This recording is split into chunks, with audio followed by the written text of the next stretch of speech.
এগুলা কি দেখছো? 7 আপ,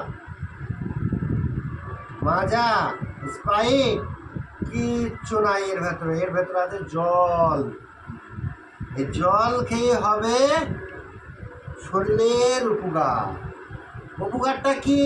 এই যে গরম আবহাওয়া করছে, ফ্রিজের জল খাবে, সঙ্গে একটা কদবেল দিবে, এটা বেল, একটা লেবু, একটুখানি চিনি দিবে, এই শরবত করবে, করে খাবে। এই জীবনের আর এক নাম হচ্ছে জল। জল যে খাবে কিডনির পক্ষে ভালো। রোদের যে তাপমাত্রা এবার হয়েছে তোমার 34, গত বছর হয়ে যাবে পুরো 50 ডিগ্রি সেলসিয়াস, ঠিক আছে? তা আমি বলি কি, তোমাদের সব থেকে ভালো কথা বলছি আমি, তোমরা বেশি বেশি করে জল খাও। জল খাও, বাস ভালো থাকো। আর এই কদবেলের জল খাও, কিংবা শরবত করে খাও, সবগুলো করে খাও।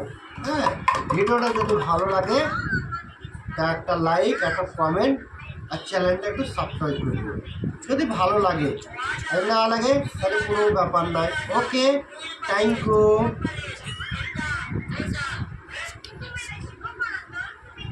আর টাইমার আছে, কার টাইমারগুলো সঞ্চয় ওইটা কি বাবা?